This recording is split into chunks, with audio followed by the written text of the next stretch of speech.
Bonsoir à tous, bienvenue au 19h. La grève générale continue sur le 101e département, paralysé dans l'ensemble par des barrages maintenus sur les routes de l'île. Poursuite du mouvement après le rejet de l'accord de principe acté mardi dernier entre le gouvernement, collectif et intersyndical. Réaction et analyse en plateau avec Pierre Bellucci. Bonsoir. Bonsoir Sonny, bonsoir à tous. Et à tout à l'heure, mais d'abord les titres de l'actualité locale de ce jeudi 15 mars. Alors qu'hier, les leaders de la grève générale ont décidé de poursuivre les actions de barrage tout en demandant à la ministre de prouver ses engagements, le compte à rebours est lancé pour les élections législatives. À J-4 du scrutin, pour l'heure, rien n'est moins sûr. Explication. L'État tente de prouver qu'il a compris les grévistes. Aujourd'hui, 100 militaires ont été mobilisés dans la commune de Koungou et en Petite Terre. Bilan, plus de 40 personnes interpellées. 6 individus de la bande de Doujani ont également été interpellés ce jour à Mamoudzou. Reportage aux côtés d'une patrouille de la police nationale au cours de cette édition. Pêche illicite, pollution, envasement du lagon, mais aussi problème de structuration de la filière. Les secteurs pêche et aquaculture ont bien du mal à se développer sur le territoire. Comment se portent les biomasses de poissons? Quels obstacles rencontre la filière? Nous sommes allés en savoir plus auprès de Régis Maceo, le gérant de Captain Alandor. Focus à la fin de votre journal. Mais avant de développer ces principaux titres, informations parvenues en fin de journée, une réunion de négociation prévue ce jeudi après-midi à Tsingoni entre le préfet Frédéric Vaux accompagné d'une délégation de la commission ministérielle et le collectif et intersyndical a été interrompue au bout de 5 minutes. Alors Pierre, que s'est-il passé du côté de Tsingoni exactement ? Écoutez, effectivement, aux alentours de 16h20, 16h30, une réunion un petit peu, on va dire qu'elle n'était pas vraiment prévue. C'est-à-dire qu'il y a eu cette demande qui a été faite par le préfet qui s'est déplacé lui-même. Les organisations citoyennes et syndicales ont accepté, se sont dit bon on va voir si le préfet a des choses nouvelles à nous dire. Donc le préfet est arrivé avec la délégation ministérielle, les 3 personnes qui sont sur le territoire, notamment l'ancien préfet Jean-Jacques Brault. Ils sont venus, ils ont effectivement commencé à discuter, mais ça a tourné vraiment très très court, ça a duré quelques minutes seulement, parce que le préfet a expliqué qu'il n'avait pas mandat de l'État, en tout cas pas mandat pour engager l'État. Donc à partir de là, ça a été très rapide, puisque ils lui ont expliqué que s'il n'y avait pas de nouveau, il était hors de question de négocier. Ça ne servait à rien, ça avait été fait mardi déjà, et que maintenant l'ultimatum était posé. Effectivement, le préfet a fait part des problèmes de pénurie qui commencent à arriver sur l'île, des problèmes qu'engendrent ces barrages, mais du côté des grévistes, ils ont été très très fermes. Ils ont expliqué qu'ils étaient au courant de tout ça, qu'ils connaissaient la situation, mais qu'ils avaient lancé un ultimatum et qu'ils comptaient s'y tenir, et que jusqu'à dimanche, il n'y aurait pas de levée de barrage, donc ça ne servait à rien de discuter s'il n'y avait pas d'informations nouvelles, s'il n'y avait pas d'informations nouvelles venant notamment de Paris. S'il était juste là pour reparler des mêmes choses, parce qu'il a à nouveau présenté notamment ces 3 personnes, alors ça avait déjà été fait mardi, il a expliqué et ça n'a pas du tout plu, qu'il ne connaissait pas les revendications des grévistes. Or effectivement, elles ont fait l'objet d'une conférence de presse, elles sont aussi disponibles par tout le monde sur internet, elles sont arrivées au ministère, donc voilà, donc effectivement il y a eu des mots qui n'ont pas vraiment plu, ça a une nouvelle fois tourné court. C'était aussi assez étrange, puisque nous journalistes, en tout cas la plupart des médias de l'île, on a été informés une fois que ça se passait. Donc vraiment, lorsque la réunion a débuté, on a reçu un message de la part des communicants de la préfecture nous expliquant que nous étions conviés à cette réunion qui était en train de se dérouler, qu'il y aurait un point presse à l'issue, et que si nous réussissions, si on avait la chance de réussir à passer les barrages, nous étions conviés en tout cas à ce point presse, et on a été étonnés du côté du collectif de voir que France Télévisions, la télé de l'État, était présente sur place au moment où arrivait le préfet. Donc voilà, il y avait bien un média qui était sur place. D'ailleurs, le préfet souhaitait que ce média suive l'intégralité des discussions. Nous, on n'a pas été conviés. D'ailleurs, la plupart des journalistes ont décidé de boycotter du coup cette réunion, et nous n'y sommes pas allés. Comment Médias nationaux également. Alors effectivement, l'information n'a pas filtré puisque c'est une réunion qui s'est un peu improvisée. Donc nous on a été informés au dernier moment. On ne savait pas de quoi il s'agissait et lorsque on a été informés, la réunion avait déjà commencé. Il était impossible que nous nous rendions sur place. Voilà, donc ça n'a pas plu non plus effectivement de voir arriver le préfet avec un média sur place. Ils n'ont pas compris. Ils ont encore parlé de stratégie de communication de la part de la préfecture et effectivement ça a tourné court et ça a ajouté un peu de colère alors qu'il y en a déjà beaucoup du côté des grévistes. Alors pas de sortie de crise prévue, restez avec nous Pierre. Alors bientôt un mois que le département est soumis à un mouvement contestataire sans précédent. Hier, les leaders de la grève ont décidé de poursuivre les actions de barrage tout en demandant à la ministre des Outre-mer, Annick Girardin, de prouver aux Mahorais que l'État est bel et bien de retour à Mayotte. Le compte à rebours est également lancé pour éviter l'annulation des élections législatives partielles dans la première circonscription dont le premier tour est prévu ce dimanche. Le point sur la situation dans ce reportage de Pierre Bellucci et Leslie Vimenet. Hier après-midi, les leaders de la grève générale ont annoncé que le mouvement allait se poursuivre au moins jusqu'à dimanche. L'île est donc restée paralysée ce matin avec des barrages maintenus aux quatre coins de l'île. Quant à savoir si ce mouvement tourne au remake de 2011 et de la grève contre la vie chère, pour l'un des leaders du collectif de Mayotte, la question ne se pose même pas. Il n'y a certainement aucune ressemblance entre ces deux mouvements. Parce que celle de 2011, il y avait de la violence. Dans ce mouvement, il n'y a pas de violence. Celle de 2011, on avait complètement paralysé l'île. Nous n'avons pas paralysé l'île parce que les médecins passent, les ambulances passent, et parce que la nourriture passe. Donc, certes, Mayotte tout entier est bloqué, en quelque sorte, mais nous avons appris des mouvements. Et les leaders d'aujourd'hui, à part un ou deux, sont certainement pas ceux de l'ancienne génération. Cette fois, et malgré quelques désaccords, la grève est plus structurée. Preuve s'il en est, les leaders du mouvement sont aujourd'hui en mesure de poser un ultimatum au gouvernement. Nous avons envie de le faire confiance. Nous sommes ouverts, nous ouvrons la porte. Donc, qu'elle ne monte pas de blanche et que nous puissions aussi lui donner le mois de délai. Et nous sommes prêts à lui donner le mois de délai pour qu'elle puisse aussi le prouver. Mais pour que d'ici lundi, qu'elle nous prouve. Qu'elle montre. Qu'elle montre aussi qu'elle est digne de confiance. Donc nous voulons juste, nous tendons la main au gouvernement. Des preuves concrètes, voilà le préalable à la levée des barrages et à la tenue des élections législatives ce dimanche.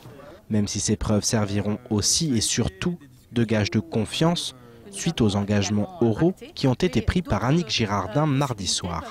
Si d'ici dimanche, l'État ne s'engage pas fermement à arrêter l'ensemble des fouteurs de troubles qui ont sévi ces derniers jours dans la commune de Mamoudzou et qui n'enferment pas dans la commune police, la zone police, parce que dans la zone police, il y a la possibilité, il n'y a pas de barrage. Donc, ils doivent nettoyer Mamoudzou. Si l'État d'ici dimanche nettoie Mamoudzou, et que si l'État d'ici dimanche, nous allons ouvrir les barrages de la commune de Kungu, zone gendarmerie. Si l'État d'ici dimanche nettoie la zone Kungu, ben, il n'y aura plus besoin, là on aura compris que l'État s'est réellement engagé et que nous pouvons avoir confiance. En fait, parce qu'il a demandé juste la confiance. En fait, c'est ça que vous voulez? Oui. Des preuves et de l'action concrète. Nous voulons des preuves et de l'action concrète. Ouais. On lui donne une zone gendarmerie et une zone police. Tendre la main et permettre de laisser s'installer une relation de confiance. Voilà ce que cherchent aujourd'hui les grévistes qui épient chaque fait et geste d'un gouvernement qui n'aura pas le droit à l'erreur. Alors Pierre, on l'a vu dans ce reportage, retour avec vous Pierre Bellucci, on l'a vu dans ce reportage, la crainte c'est clairement l'annulation des élections partielles législatives dans la première circonscription parce que ce serait une image, on va dire, forte, un acte fort vis-à-vis de la République française.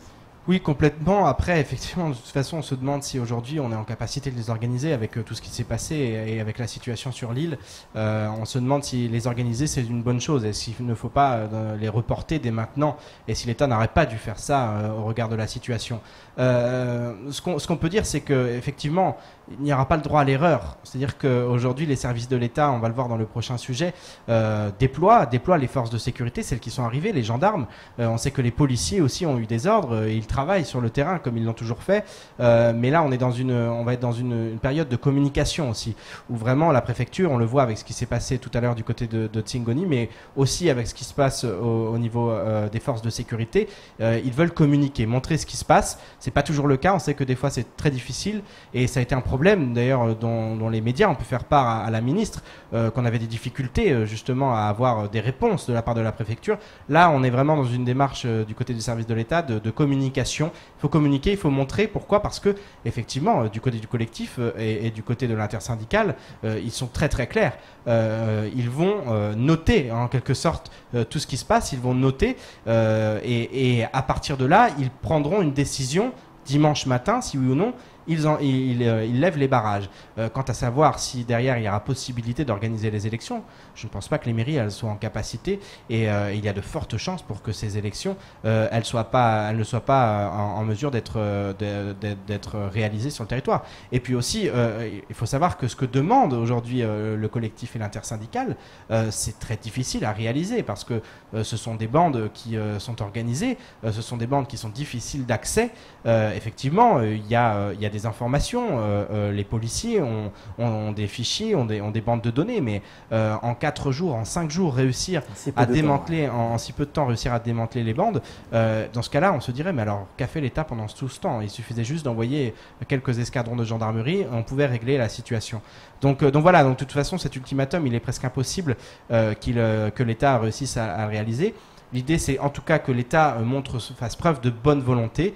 Et justement, Sony, on a eu effectivement des mots, notamment d'Édouard Philippe. Il s'est exprimé sur les réseaux sociaux. Ça a circulé énormément sur les réseaux sociaux. Il s'est exprimé sur la situation à Mayotte. Il a expliqué que les maux, ils étaient profonds, que les problèmes, ils étaient importants, qu'il y en avait de nombreux et qui ne se résoudraient pas du jour au lendemain. Il a conscience. Il a expliqué aussi qu'il avait tout à fait conscience de la situation, que ça serait difficile à résoudre, mais qu'en tout cas, il était prêt à le faire et qu'ils étaient prêts, l'État, le gouvernement était prêt à engager des ébauches de solutions et en tout cas à se mettre au travail dès maintenant pour que dans un mois ou dans les toutes prochaines semaines, il y ait des annonces qui soient faites. Reste que si l'élection partielle législative est annulée ce dimanche, ça risque d'être un véritable coup dur pour notre démocratie. Oui, un coup dur pour la démocratie, mais effectivement, comme le disent les représentants, les leaders du mouvement de grève générale, pour qu'il y ait démocratie, il faut qu'il y ait plusieurs facteurs. Et aujourd'hui, dans la situation actuelle, ils ne sont pas là. Et on ne peut pas parler de démocratie lorsqu'on voit tout ce qui se passe sur le territoire. C'est vraiment très très compliqué. On comprend lorsqu'on entend Cambi qui explique ce matin que lorsque la sécurité n'est pas assurée, lorsque les missions régaliennes de l'État ne sont pas assurées, on ne peut plus parler de démocratie. Donc effectivement, il risque d'y avoir un scrutin et ça sera quelque chose de très rare dans l'histoire de la République française. Mais ce qui se passe à Mayotte, c'est aussi très très rare. Donc voilà, comme le disait tout à l'heure certains grévistes à l'issue de cette réunion qui s'est très mal passée, par rapport au discours, forcément, il y a des causes et il y a leurs effets. Donc on est vraiment dans ce cas de figure par rapport à ce qui risque de se passer ce dimanche. Merci Pierre pour cette analyse. Alors une grève générale contre l'insécurité qui se poursuit sur le territoire et pendant ce temps, les forces de l'ordre, police et gendarmerie nationale sont sur le qui-vive dans la lutte contre l'insécurité et l'immigration. Engagement d'urgence annoncé par le gouvernement. Ce jeudi, 100 militaires mobilisés dans la commune de Koungou et en Petite Terre ont mené une vaste opération de contrôle. Plus de 40 personnes interpellées. Sur le chef-lieu, c'est la police nationale qui est également sur le terrain après les événements de violence à Passamaïti et Mtsapéré. 6 individus de la bande de Dojani ont depuis été interpellés et placés en rétention judiciaire. Notre équipe a suivi ce matin une patrouille de la police nationale dans ses missions du jour dans la zone. Reportage. Pour ces agents de la police nationale, c'est une nouvelle journée qui débute. On va sécuriser, en gros, on va faire des patrouilles là dans le quartier où on a eu ces dernières nuits, voilà, les événements. Donc ça ne s'arrête pas, mais bon, on doit faire avec. Hein, donc voilà, on est préparé pour. Donc on essaie de répondre au mieux par rapport aux doléances de la population. Direction Manzarsoa, quartier de Mtsapere, lieu d'affrontement entre bandes rivales mardi dernier. Sur place, il reste encore quelques stigmates d'une soirée traumatisante. 18 agents sont mobilisés de jour comme de nuit dans le quartier. Une présence qui rassure les habitants.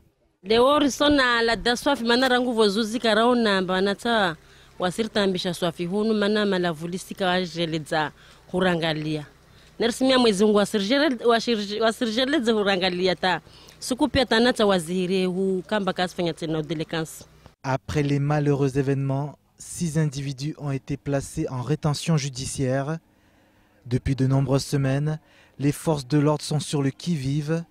4 patrouilles sont dédiées sur toute la commune de Mamoudzou et plus particulièrement sur les zones sensibles. La mission du jour et de la nuit, puisque c'est sur l'ensemble de la plage horaire de journée, et donc de patrouiller sur ce quartier qui a été particulièrement touché par les désordres depuis quelques jours. Donc nous avons intensifié donc, les patrouilles sur ce secteur-là. La force de la police nationale est justement de connaître ces quartiers. Donc c'est vraiment une force pour nous de connaître la remontée des habitants, le ressenti des habitants et d'adapter notre action aux besoins de la population. Une police nationale qui sera prochainement renforcée. Dès demain, 16 policiers de la compagnie départementale d'intervention en provenance de La Réunion atterriront sur le 101e département pour aider au maintien de l'ordre.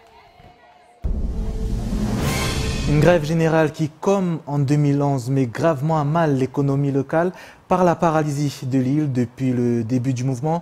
Les procédures de chômage partiel battent leur plein et certaines entreprises risquent d'ores et déjà de mettre la clé sous la porte. Face à cette situation, certains entrepreneurs souhaitent se faire entendre et mettre fin au plus vite au blocage dans les 4 coins de l'île, car dans le cas contraire, l'activité économique du territoire pourrait ne pas s'en relever. Témoignage dans votre 19h d'un chef d'entreprise dans cet extrait. Effectivement, ça fait déjà bientôt un mois. Nos entreprises sont à genoux. Vraiment à genoux quand je parle d'à genoux. Et j'ai encore peur que plusieurs chefs d'entreprise vont poser les clés, ils vont se barrer.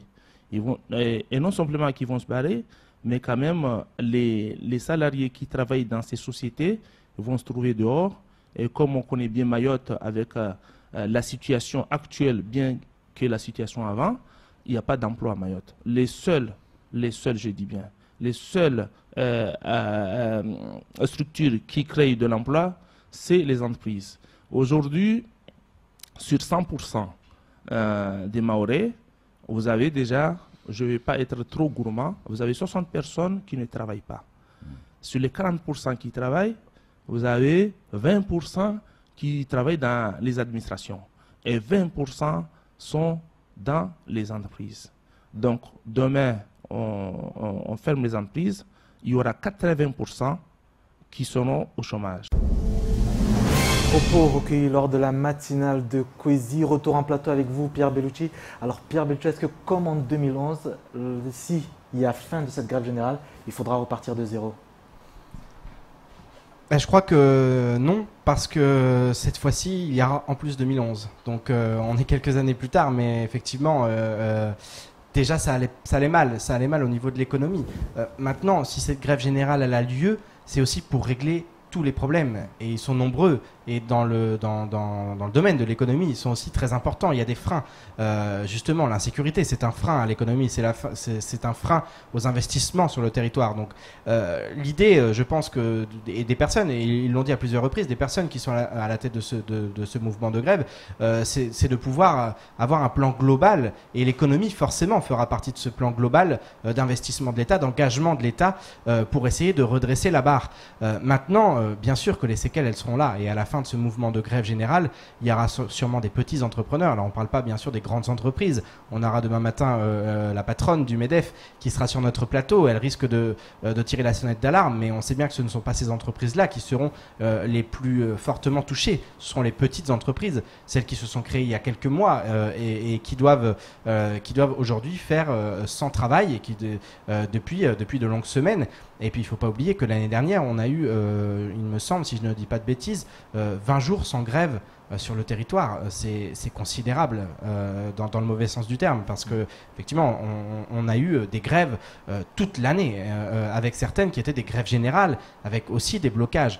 Donc c'est une accumulation pour les entreprises, pour les petites entreprises, et forcément les méthodes depuis le début, elles ne satisfont pas les entrepreneurs et puis aussi certains salariés qui aimeraient travailler, qui sont solidaires. Mais voilà, donc on a cette opposition qui pose problème depuis le début, on ne cesse de le répéter, entre d'un côté ces barrages qui sont sûrement le seul moyen aujourd'hui de faire vraiment pression et de montrer que, attention, il y a une colère qui est très très vive et à laquelle il faut répondre rapidement, et puis d'un autre côté, une économie qui est en train de s'écrouler et qui aura forcément du mal à se relever, et l'État va devoir encore une fois mettre les moyens en termes d'économie, et puis aussi par rapport à cette grève générale, il va sûrement falloir qu'il y ait des mesures qui soient prises pour permettre à l'économie de ne pas sombrer définitivement. Autre secteur qu'il faudra probablement relever, le tourisme. Il y avait une lueur d'espoir avec ces bateaux de croisière qui arrivaient en masse sur l'île, et là, ça risque d'être compliqué. Oui, oui, forcément, l'image qui est donnée, on le voit, hein, les médias nationaux sont là, sont tous présents. Ils arrivent, en tout cas les uns après les autres. On pense à TF1, on pense à BFM. Ils arrivent vraiment et ils relaient ce qui se passe sur le territoire. Et l'image qui est donnée de Mayotte, elle n'est pas positive. Parce que ils font aussi leur travail, et c'est vrai que ça a été reproché à plusieurs reprises. Les médias parlent que du négatif, mais là, dans la situation actuelle, il faut faire comprendre à tout le monde, et notamment aux personnes qui sont en métropole, qui connaissent pas forcément Mayotte, ce que vivent les personnes qui sont sur ce territoire, et forcément c'est pas très positif. Et encore une fois, on le répète, mais dans tous les domaines, ce plan global, il va devoir englober, justement d'où son nom, il va devoir englober tous les domaines, et le tourisme en fera partie. Et si on réussit à mettre fin à l'insécurité, ou en tout cas sur le court terme de réussir à endiguer le phénomène et le fléau que ça représente, si on arrive effectivement à régler les problèmes économiques et si on arrive aussi à régler les problèmes de l'immigration, on sera sûrement en capacité de dire on va se projeter sur le tourisme, parce que Mayotte est en train de redevenir attractive, et voilà, tout ça se fera ensemble. Et je pense qu'aujourd'hui les initiateurs de la grève générale, c'est ce qu'ils réclament. Ils réclament vraiment un plan global, à la fois de rattrapage, de développement et puis de lutte contre l'insécurité. Merci encore Pierre pour toutes ces précisions. 19h et bientôt 23 minutes sur Kwezi. Merci d'être avec nous. À présent, état des lieux du reste de l'actualité de ce jeudi dans les brèves de Pierre Bellucci, Adèle Laurent et Leslie Vimenet. Depuis le début de la gronde sociale, le parti de la France Insoumise est très actif. Le président du parti, Jean-Luc Mélenchon, s'est récemment fendu d'un long discours à l'Assemblée nationale sur les solutions du parti pour régler un certain nombre de problèmes à Mayotte. Le candidat aux 2 dernières élections présidentielles souhaite notamment que les mineurs isolés soient accueillis et pris en charge en France métropolitaine. De son côté, il y a moins de 2 semaines, le député réunionnais Jean-Hugues Raténon a passé 10 jours à Mayotte pour faire campagne en faveur du candidat du parti et prendre connaissance de la réalité du terrain. Et le vice-président du groupe France Insoumise à l'Assemblée est de retour sur le territoire. En effet, il doit atterrir demain à Pamandzi en compagnie du député européen Younous Omarji. Dès leur arrivée à l'aéroport, ils tiendront un point presse pour s'exprimer sur la situation au sein du département.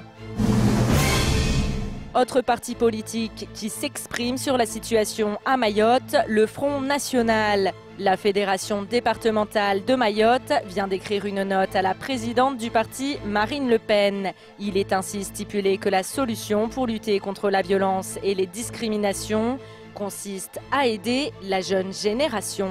Pour cela, la note développe 3 grands thèmes sur lesquels il convient de travailler, à savoir l'immigration clandestine, la prévention de la délinquance et la radicalisation.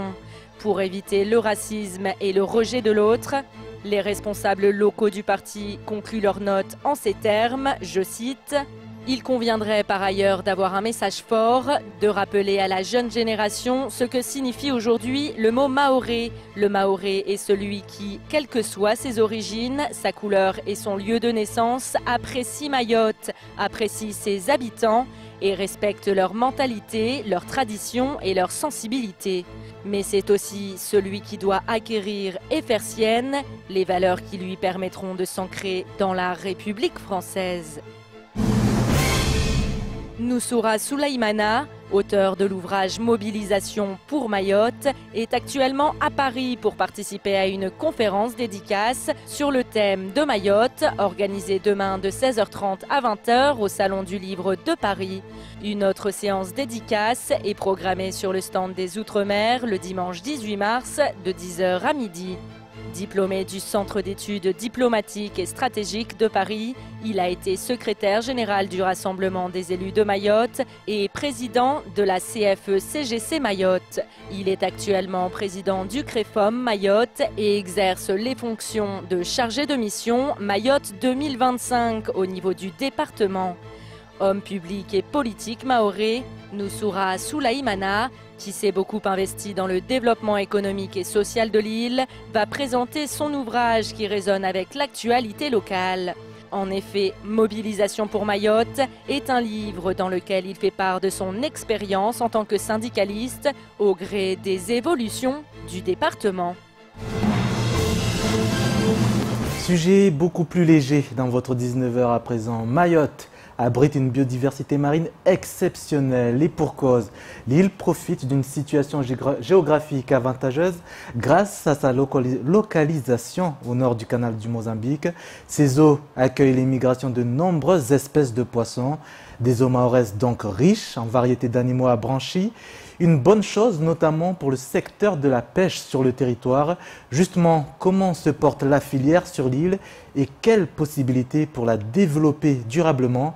Les réponses dans ce reportage d'Adèle Laurent. À Mayotte, 2 types de poissons peuvent être pêchés. Les benthiques, qui vivent dans les fonds marins comme le thon ou l'espadon, et les pélagiques, qui, eux, préfèrent les eaux proches de la surface, comme c'est le cas pour le vivano ou le capitaine. Et si les eaux mahoraises disposent d'une variété de poissons considérable, la biomasse de ces animaux à branchies est en déclin. C'est pas indéfini la pêche, hein, c'est un peu comme la chasse, c'est pas indéfini. On voit bien qu'à une certaine époque, on a tué des lions et aujourd'hui il y a moins de lions. On a tué des tigres et il y a moins de tigres. Donc aujourd'hui on a pêché beaucoup et il y a moins de poissons. Donc c'est pas indéfini. En ce qui concerne les poissons benthiques, ils ont pratiquement tous disparu et quand on en voit malheureusement sur Mayotte en quantité, c'est souvent de la pêche INN. Donc je dirais c'est de la pêche illicite, non déclarée, non conforme qu'il faut, à mon sens, éradiquer. Maintenant, en ce qui concerne les biomasses, on s'est rendu compte que les masses de l'Istao ont bien baissé, mais il faut savoir que les thoniers sonneurs, c'est 80% de leur pêcherie, le listao. Le patudo, qui est le thon obèse, il a aussi beaucoup baissé. En cause, la pêche illicite, mais aussi la pollution et l'envasement du lagon. Pourtant, l'aquaculture et la pêche, avec l'agriculture et le tourisme, font partie des filières qui pourraient développer Mayotte. Néanmoins, la pêche peine à se développer sur l'île au lagon, notamment à cause du manque de formation. En effet, seule celle de la marine marchande existe sur l'île ou de l'absence d'institutions, comme c'est le cas pour le comité régional des pêches maritimes et des élevages marins, comité inexistant sur le territoire. Celui-ci a pourtant pour mission de participer à l'organisation d'une gestion durable des ressources halieutiques, de mettre en place des projets, de défendre les intérêts des professionnels et de promouvoir les filières pêche et élevage marin. Mais ce n'est pas le seul obstacle auquel se confronte cette branche. La difficulté, c'est que Mayotte n'a aucun port de pêche, proprement dit, et donc aucune structure à terre de réception de marchandises. Aujourd'hui, si mon bateau pêchait 3 tonnes et faisait une belle marée, je ne sais pas ce qu'on en ferait. Ensuite, pour nos pêcheries, il y a tous les appâts, les appareaux, la logistique en fait des navires, et ça c'est inexistant sur Mayotte. Donc effectivement, il y a des métiers à créer, il y a une filière à structurer et des métiers à créer, que ce soit dans le domaine électrique, dans le domaine électronique, que ce soit dans le domaine mécanique, dans le domaine du traitement des produits de la mer. Il n'y a rien, puisqu'il n'y a rien sur Mayotte, tout est à faire. Mais maintenant, ce n'est pas en nombre de bateaux que ça doit se compter, c'est un nombre d'emplois à terre comme en mer. Maintenant, la difficulté, c'est qu'on est à 10 000 km pour les structurer et faire bien comprendre dans notre population qu'il faut préserver les biomasses et qu'il faut de l'autre côté prélever ce qu'on a besoin, prélever en valorisant et non en faisant de la farine à poisson. C'est ça qu'il faut qu'on arrive à faire comprendre. Aujourd'hui, nous, on doit pêcher aussi pour commercialiser et créer de la richesse. Développer les filières pêche et aquaculture pour créer de la richesse et des emplois, mais encore faut-il en avoir les moyens. Pourtant, l'île aux lagons possède d'indéniables atouts qui n'attendent que d'être exploités de manière durable et raisonnée. Fin de ce journal, merci de votre fidélité. Tout de suite, la suite de votre programme sur les antennes de Coesie. Je vous dis à demain, 19 h, pour un nouveau bulletin d'information. Belle soirée à tous.